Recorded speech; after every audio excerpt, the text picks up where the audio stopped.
Tām kūšanas talkām. Nu tā, es mazliet paslāstīšu, kā bija senos laikos pa kūšanas talkām. Nu, rudenī jau bērniņi iet uz skolu visu, un tad es dzirdu, ka pūš, tas kuļmašīnas un pārnāca ar skolas mājās, tad tūlīt gāja uz tur.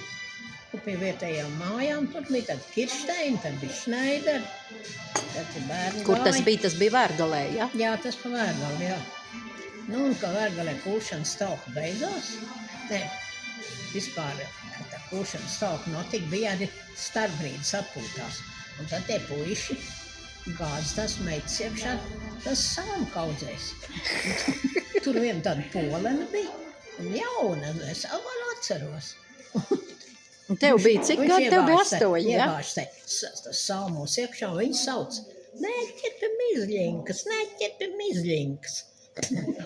To es arī atceros. Nu, skūšanas talks, tad bija klāti galdi, un viss ēdamais un dzeramais. Nu, Tas jau bija pēc talkas, ja? jā. Nu, un arī saimnieks uzliek kādu šnabu pudelīti, un tā, bet tā bija āli brūvēta. Un tad dejoja un dziedāja visu. Es vēl atceros no bērnības, dziedāju šito dziesmu. Ķer pie pupiem, ķer pie nabas, ķer pie pupiem, ķer pie nabas, un tik sauc, tas viss no dabas, jo tai meitai daļi, jo tai mātei daļas meitas, tai mātei daļas meitas, jo tai daļas notināts. Un mēs, ja bērni, visu tur Viss pa to vidu. darbojamies līdzā.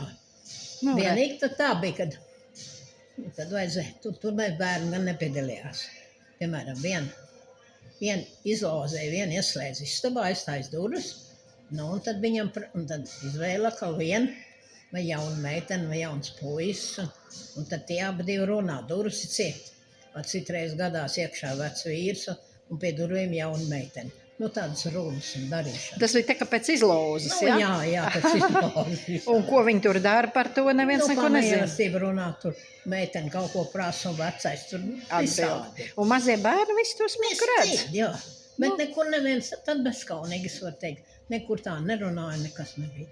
Viss tāds bija, kā lauka cilvēki. Aha. Rotaļās gāja. Un viss bezkaunīgās tautas dziesmas bērni dziedāja un dzirdēja līdzi. Jā. Nu, tāds bezkaunīgas diks, nu tāds.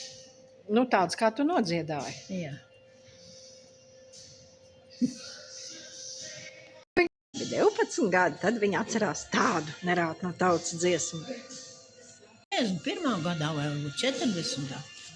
Kad vēl kūšanas talks bija. Un tad mums kaimiņš, tas Šneiders, mans mammas radinieks. Un viņš dziedāja šito dziesmu. Pirstams gailis laktalē canu, būs mieži vasarā. Pirstams puišis meitu kāpa, nu būs daļas arājiņš. Un bērni visu to dzirdēja. Dzirdīs, jā. Nu, redz, mamma no 5 gadu vecuma atcerās. Un šitos dzejolīšus jau atcerās vislabāk, vai ne?